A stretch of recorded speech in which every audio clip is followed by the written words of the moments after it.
dari Ray White Grand Park Won. Nah, untuk yang tanya siapa itu Ibu Nana, nanti akan aku kenalkan ya. Nah, tema kita hari ini itu adalah Millennials and Property. Nah, di sini siapa yang masih tergolong dalam kaum milenial nih? Jadi, kaum milenial itu adalah mereka yang lahir di antara tahun 1980 sampai awal 2000-an loh. Nah, kita juga tahu sendiri untuk masuk ke dalam dunia properti itu bukanlah yang mudah. Misalnya kayak mungkin masuk berbisnis di dalamnya, atau mungkin berinvestasi seperti membeli atau menyewa, itu juga bukan hal yang mudah. Nah, kaum milenial dengan segala bentuk gaya hidup mereka, mulai dari tongkrongan, cafe, traveling, dan juga trend staycation yang lagi hits-hitsnya sekarang itu, bisa nggak sih mereka itu memulai menabung untuk mendapatkan properti pertama mereka? Nah, itulah kenapa sekarang di sini di samping saya sudah ada Ibu Nana Setio dari Ray White Grand Park Won. Halo. Halo. Gimana kabarnya? Tadi di jalan gimana? Oh, hari ini sangat baik ya. Sangat baik ya. Macet nggak tadi di jalan? Tadi ada sedikit macet sih ya. Macet ya. Ada. Mungkin karena weekend juga itu ya. Oke, jadi mungkin bisa diceritakan sedikit tentang Ibu Nana nih, mungkin dari profilnya, pekerjaan, terus kesibukannya akhir-akhir ini ngapain gitu. Sekalian untuk perkenalan kepada Sobat Power penonton setia Inspire Corner. Halo, semangat pagi teman-teman, sahabat Power. Perkenalkan, nama saya Nana Setio. Saat ini saya berusia 29 tahun. Saya Vice Principal di Ray White Grand Park Won. Oke. Nah, fokusnya ialah menjualkan properti, menyewakan dan lain-lain seperti itu ya. Jadi saya kesini itu karena kepincut sama Sun Power, keramiknya bagus-bagus gitu Bagus loh. banget dong pastinya. Motifnya juga banyak. Iya, Mas Awan, sorry, itu aku manggilnya Mas atau Ya, Nggak nggak apa-apa ya. apa-apa Mas Awan. Ya, Mas Awan, udah berapa lama nih kerja di Sun Power? Saya 2 tahun, mulai 2019. 2019, oke. 2019 itu properti lagi kondisi yang stagnan sebenarnya di situ. Tapi banyak sekali yang remove harga. Jadi banyak sekali kebutuhan investor yang katanya properti sepi itu banyak pembelian juga saat itu. Kayak gitu sih. Saya memiliki 1 orang putra. Kembali lagi. Saya sudah menikah. Dan saya sekarang diundang Sun Power ke sini, sesuatu hal yang terhormat banget ya. Saya di sini ya. Juga sangat merasa terhormat bisa mengundang Ibu Nana ke sini. Jadi teman-teman bisa panggil saya Nana saja. Ya. Oke, Nana. Gitu. Oke, ada lagi Mas yang mau ditanyakan? Kesibukan sekarang? Kesibukan sekarang selain jadi Vice Principal di Ray White Grand Park Won, saya juga owner dari Sony Coffee, kayak gitu. Kita ada 3 cabang untuk hari ini. Sony Coffee itu bergerak di F&B. Oke. Food and beverage. Iya. Ya, oke. Nah, untuk Ibu Nananya sendiri mulai masuk ke dunia properti itu kapan? Saya masuk di dunia properti itu, mengenal properti di tahun 2015. Pada saat itu saya masih bekerja di sebuah perusahaan manufaktur terbesar ya di Indonesia. Saya nggak bisa sebutkan di sini. Iya. Nah, dari 2015 itu saya iseng sebenarnya. Iseng lihat di media sosial, kok keren-keren nih gitu ya, agent properti gitu. Yang saya lihat yang sukses ya. Jadi ada motivasi tersendiri gitu. Jadi saya coba-coba untuk masuk ke dalam dunia properti itu dengan bekal, sebenarnya basically saya bukan seorang marketing. Iya. Saya seorang PPIC, Product Planning Inventory Control, sebenarnya seperti itu. Masuk di dunia properti tahun 2015 itu saya part time. Jadi setelah kita Sabtu Minggu kan libur tuh dulu. Ya. Nah, saya coba untuk masuk. Ternyata belum 1 minggu saya sudah closing banyak gitu loh. Lumayan sih ya. Jadi tertarik banget untuk gabung sampai sekarang. Mulai 2015 ya. Iya. Berarti itu sekarang udah 7 tahun lebih. 6 tahun nggak sih? Masih Iya. 2021. Oh Iya, masih karena 2021. udah. Iya. Ya, 6 tahun. Oke, 6 tahun berarti mulai 2015. Nah, karena kan kita sekarang temanya adalah millennials. Nah, nih, terus orang-orang di akhir milenial ini akan segera memasuki usia ke 25 tahun. Nah, sebenarnya umur ideal untuk mulai memikirkan, oke, aku sekarang udah harus mulai nabung nih buat mendapatkan properti pertama. Itu di usia berapa dan kenapa kita harus memikirkan hal itu? Karena kebanyakan orang sekarang kan di usia-usia segitu itu masih pada ngekos ataupun ngontrak. Oke. Kalau menurut saya pribadi, saya ini kan dari usia 18 tahun sudah bekerja sebenarnya. Wow.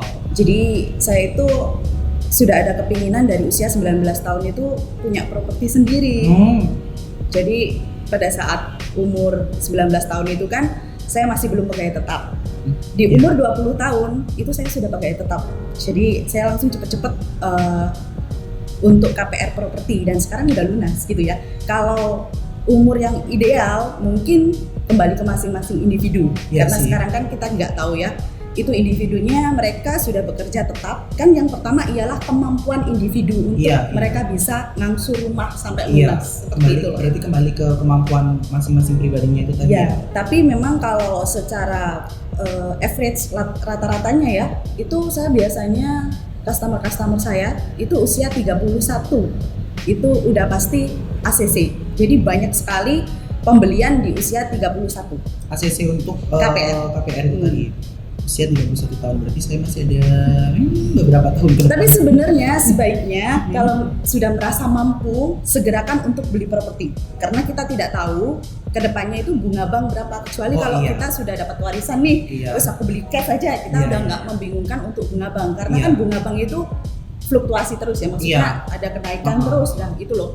Apakah cukup gitu ya gajinya kita yang sekarang dengan harga properti di tahun ini gitu. Jadi kita harus cocok-cocokan gitu loh. Kayak gitu. Jadi jangan sampai kita itu yang nunda-nunda, sedangkan kan KPR itu ada batas usia. Iya betul. Nah kalau batas usianya kita terlalu tua, terlalu tua, kita ngangsurnya juga susah mas, kayak gitu loh. Sudah waktunya sebenarnya sih secepatnya, karena masa kita tua masih mikir angsuran kayak gitu loh. Oke, nah terus kalau untuk faktor utama milenial dalam memilih properti itu apa aja sih? Karena kan untuk memilih properti yang ideal itu juga bukan hal yang mudah gitu kan. Misalnya ada kasus kayak gini nih, si properti ini memiliki desain interior yang kita suka, tetapi lokasinya jauh dari tempat kerja.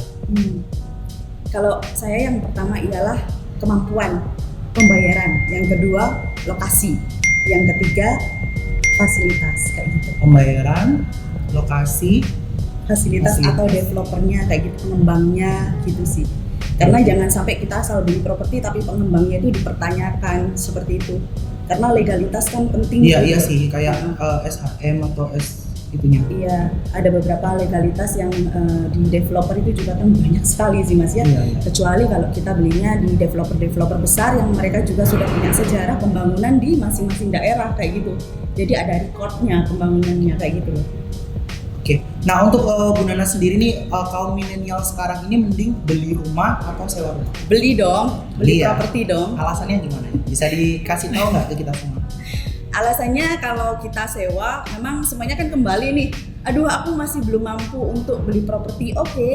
Tapi kita harus punya keinginan untuk punya dulu. Jadi keinginan untuk bisa punya properti. Bagaimana caranya? Yaitu kita nabung dulu ya. Kan sekarang banyak tuh properti-properti yang DP diangsur, lunas DP baru masuk KPR. Jadi itu meringankan bagi kaum milenial untuk membeli properti. Seperti itu sih. Oke. Nah, ada hal yang baru yang terbentuk di dunia kerja si para milenial ini. Misalnya kayak banyak sekarang kan kayak startup, industri kreatif, terus juga banyak YouTuber yang bermunculan. Nah, itu apakah mempengaruhi ketertarikan milenial untuk properti? Oh, banyak sekali sebenarnya. Jadi banyak TikTokers gitu ya. Ada YouTubers juga ya. Di samping pembelian properti yang untuk anak-anak milenial, mereka bahkan bisa beli cash juga gitu ya. Tapi kalau misalkan KPR saya belum menangani, kalau profesional sebagai YouTuber dan juga TikToker saya belum menangani. Cuman ada beberapa customer yang sudah pembelian cash gitu ya. Dari hasil mereka YouTuber dan TikTokers. Mungkin essence-nya dapat banyak ya mereka ya. Iya. Nah, apalagi kan sekarang itu ya, kalau properti itu kita juga dibantu media sosial yang powerful sekali ya, banyak sekali kayak Instagram, kayak gitu loh. Saya juga pernah kayak scroll TikTok gitu juga muncul properti gitu kayak di daerah Surabaya, daerah Sidoarjo, harganya juga dibantu review dalamnya loh. Iya, jadi semakin mudah ya kita menemukan agent-agent terbaik ya, termasuk di Private Grand Pakuwon kayak gitu. Oke. Nah, tips untuk mereka yang ingin mendapatkan hunian atau properti pertama mereka apa aja? Tipsnya yang pertama itu tadi sudah pernah saya sebutkan ya, punya keinginan dulu untuk punya properti. Jangan cuma mimpi saja sebenarnya ya. Kalau waduh aku pengen punya properti nih gitu, tapi pengen aja gitu, tapi nggak mau nabung, bebannya dibanyakin gitu ya, jajannya dibanyakin gitu ya, kapan punya properti gitu loh. Nggak akan berturutan. Ya, jadi nabung dulu karena properti itu investasi yang nggak akan pernah mati. Seperti itu sih Mas. Oke, betul sekali. Nah, sekarang kembali ke Ibu Nana sendiri nih. Nah, sekarang kan zaman serba online ya. Apalagi kita sekarang juga dibatasin karena PPKM, nggak bisa kemana-mana. Lah, Ibu Nana sendiri gimana caranya untuk mempertahankan segalanya itu menjadi tetap stabil? Oke, untuk saat ini karena dulu saya itu hanya seorang agensi properti, sekarang kan kita ada tim ya, tim sendiri yang saya juga harus memikirkan bagaimana tim-tim saya itu bisa bekerja, bisa berjualan dengan target mereka, seperti itu. Nah, kalau saya kan basically bukan seorang marketing, tapi saya juga jago untuk jualan. Saya selalu terstruktur ya dalam planning saya karena memang basically saya PPAC, Product Planning Inventory Control. Jadi saya memplanning suatu perusahaan manufaktur bisa, kenapa saya memplanning diri saya sendiri nggak bisa kayak gitu ya. Jadi ya kita yang pertama ialah schedule, planning schedule, target gitu. Misal hari ini listingnya 10. Dari listing 10 kita bisa closing berapa? Kayak gitu sih Mas. Terus untuk stabilnya kita selalu menggunakan media sosial dan beberapa web portal seperti itu. Kita gunakan semuanya untuk bagaimana kita itu bisa closing tanpa kita harus susah-susah nginput karena kita sendiri di Rewet Grand Pakuwon ya Bu ya. Itu kok Bu ya. Sorry Mas. Ya, it's okay. Jadi kalau di Rewet Grand Pakuwon itu semuanya personal assistant sih. Kita ada beberapa personal assistant yang benar-benar fokus untuk bantu si marketing itu input iklan, jawab respon, jadi fast respon semua untuk agent saya. Ya, karena fast respon juga perlu sih kan. Kadang customer kayak, lama banget sih bukan dibalas-balas terus mereka jadi pindah ke yang lain kan karena telat itu tadi. Nah, untuk Ibu Nana sendiri nih, selama berkecimpung di dunia properti, apa aja sih kesulitan yang pernah dihadapi? Terus selain kesulitan juga asyiknya di mana? Kalau kesulitan banyak ya kesulitan, tapi saya yakin kalau teman-teman broker atau agent yang handal ya marketing properti yang dia tahan mentalnya kuat ya, kesulitan itu nggak jadi masalah. Yang pertama kesulitan yang sangat berat ya, kalau menurut saya tidak tahu kalau menurut yang lain, itu ialah mengendalikan diri Anda masing-masing. Motivasi untuk Anda bisa closing, motivasi untuk Anda bisa berjualan rumah. Kalau sekali Anda jualan udah cukup, ya udah Anda nggak akan bisa closing banyak seperti itu. Jadi jaga motivasi, jaga semangat supaya tetap bisa closing. Itu sih kesulitan utamanya, mengendalikan diri sendiri, menjaga motivasi seperti itu. Kesulitannya. Kalau yang asyiknya? Asyiknya ya kalau misalkan kita yang pertama adalah kita itu bekerja kan butuh uang nih ya. Ya pasti. Motivasi utama adalah uang. Ya, jadi motivasi pertama ialah closing, yang asik adalah itu di properti dapat uang banyak, dapat rekanan yang benar-benar keren-keren ya. Kita juga kenal sama beberapa owner yang setia untuk beli properti di kita, seperti itu loh. Jadi kayak kita itu kalau sudah jualan properti sudah bukan orang main-main yang partneran sama kita, seperti itu sih Mas. Jadi asiknya di situ. Asiknya di situ. Oke. Terus ada yang menarik nih, kapan hari kan kami ada berkunjung ke kantornya Ibu Nana di Rewet Grand Pakuwon. Nah itu kami ada melihat produk Sunpower Ceramics itu di display dan nggak hanya di lantai 1 tapi juga di lantai 2. Nah ini gimana nih, kenapa Ibu bisa mengcombine properti yang Ibu jalani dengan produk kami? Oh ya, saya sebenarnya kalau lihat properti apalagi yang megah-megah itu suka banget ya, suka banget. Saya juga termasuk orang yang pecinta interior. Oke. Nah, Mas Awan sendiri kan bisa melihat ya, dasar dari interior itu bagus sebenarnya adalah keramik. Iya. Seperti itu. Jadi interior mau harganya miliaran atau berapapun itu, kalau keramiknya nggak matching, ya itu nggak kelihatan nggak kelihatan mewah seperti itu sih ya. Jadi saya lihat produk-produknya Sunpower itu istimewa banget ya. Saya nggak perlu meng-compare karena beberapa customer saya juga jadi langganan Sunpower seperti itu.